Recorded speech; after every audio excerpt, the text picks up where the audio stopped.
নমস্কার বন্ধুরা, প্রতিমা কিচেনে সবাইকে স্বাগত। আজকে আমি একটা এঁচোড়ের কাবাব রেসিপি নিয়ে এসেছি, সেটা আপনারা বানাবেন, খুবই ভালো লাগে খেতে। এর মধ্যে আমি চিংড়ি মাছও দিয়েছি। এটা হচ্ছে এঁচোড় চিংড়ি কাবাব। এটা পরোটার সঙ্গে এমনি শুধু স্যালাড দিয়ে বাড়িতে অতিথি এলেও আপনারা বানাতে পারেন। তাহলে এই ভিডিওটি যদি আপনাদের ভালো লাগে অবশ্যই লাইক, শেয়ার এবং সাবস্ক্রাইব করবেন। তাহলে চলুন আমরা রেসিপিটি দেখে নিই।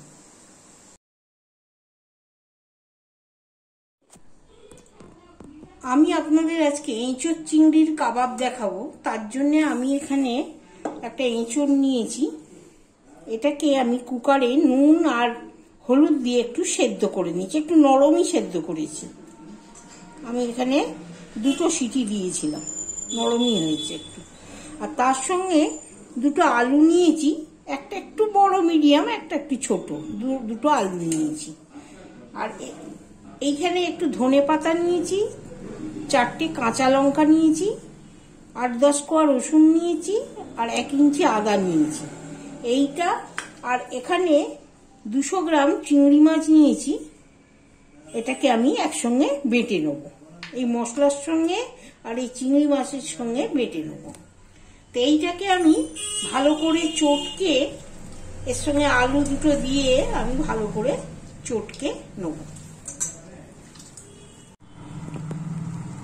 এ দেখুন আমি ভালো করে মেখে নিয়েছি, একটু সুন্দর করে, যতখানি মানে নরম করে এই ডেলা না থাকে এরকম করে মেখে নিয়েছি। এর মধ্যে আমি যেটা বেটেছিলাম সেটা আপনাদের বললাম না, চিংড়ি মাছ, ধনে পাতা, একটা ছোট পেঁয়াজও দিয়েছিলাম, ওখানে ছিল না, আমি বলে দিলাম আপনাদের। একটা ছোট পেঁয়াজ দিয়েছিলাম। এইটাকে সব পেস্ট করে নিলাম, চিংড়ি মাছ সব নিয়ে এইটাও দিয়ে দিলাম এর মধ্যে।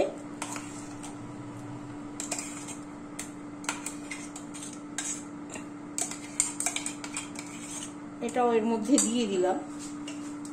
এবার এর মধ্যে কিছু মশলা দেবো, যেমন দিলাম একটু হলুদ, ছোট 1 চামচের একটু হলুদ দিলাম,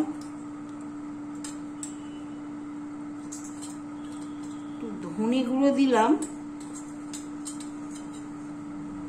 2 চামচের মতন ধনে গুঁড়ো দিলাম,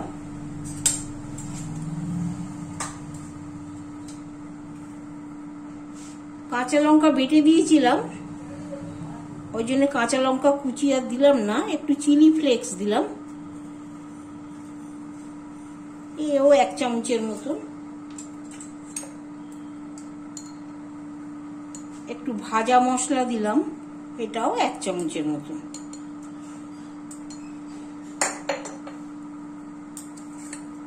আর একটু নুন দেবো, নুনটা আপনারা স্বাদ অনুযায়ী দেবেন। আমি এঁচোড় সেদ্ধ করার সময় নুন দিয়েছিলাম, ওই জন্য স্বাদ অনুযায়ী দিলাম।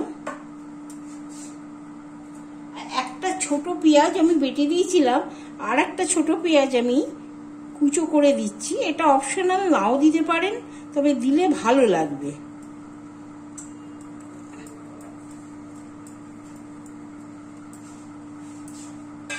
আর ধনে পাতা আমি বেটে দিয়েছিলাম, আর একটু কুচিও দিলাম।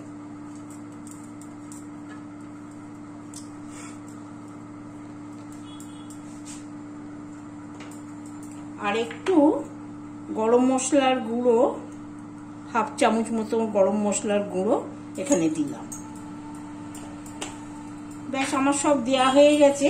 এটাকে এবার ভালোভাবে মিশিয়ে আমি মেখে নেব।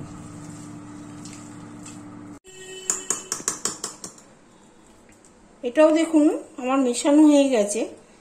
এর মধ্যেই আমি আরো 2টো জিনিস দেবো। সেটা হলো, এখানে 4 চামচ বেসনের গুঁড়ো নিয়েছি, বেসন নিয়েছি, 4 চামচই আমি মেপে রেখেছি। আর এখানে নিয়েছি 2 চামচ চালের গুঁড়ো, 2 চামচ চালের গুঁড়ো, এটাও মেপে রেখেছিলাম। এইবার আমি আরেকবার ফাইনাল ভালো করে মেখে নেব। এটা দিলাম বাইন্ডিং এর জন্য। আমি এখানে মাখার পর এরকম একটু সাইজ মতো আপনারা যেরকম পারবেন নেবেন, আমি একটু বড় বড়ই করছি। এরকম করে কাবাবের শেপে দিয়ে দেবেন। সাইজটা আপনাদের ওপর, আপনারা যেরকম চাইবেন সেরকম করবেন। এই যে এরকম করে আমি কিছুটা বানিয়ে রেখেছি, আর আপনাদের দেখাবার জন্যে আর একটু কিছু বানিয়ে দিলাম।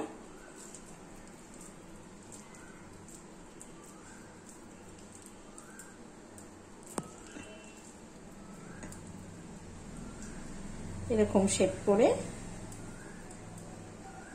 কাবাবের শেপে করে এরকম করে বানিয়ে নেব। তার মধ্যেই আমি একটা কড়াই তেল চাপিয়ে দিয়েছি। আপনারা এটা শ্যালো ফ্রাইও করতে পারেন, সাদা তেলেও ভাজতে পারেন, আবার সর্ষের তেলেও ভাজতে পারেন। আমি এখানে সর্ষের তেল দিয়ে গরম হতে দিয়েছি।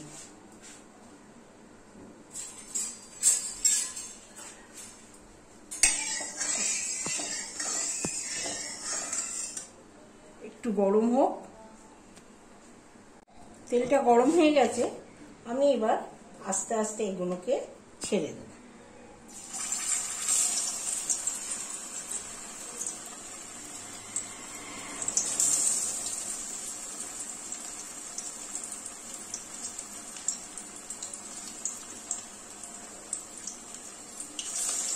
বেশি দিলাম না, একটু বড় বড় করেছি, 3টেই দিলাম।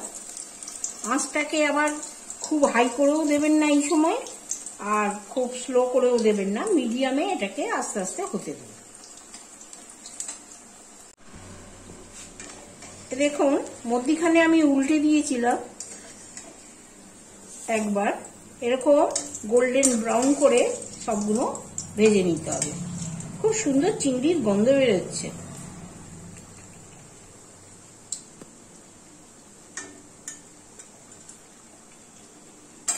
আমি এবার আস্তে আস্তে এগুলো তুলে নেব, তুলে নিয়ে আবার নেক্সট ব্যাচ দিয়ে দেব।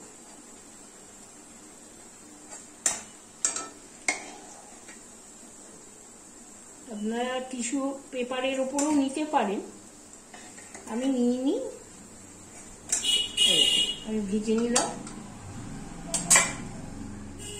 আমি আবার এক ব্যাচ দিয়ে দেব।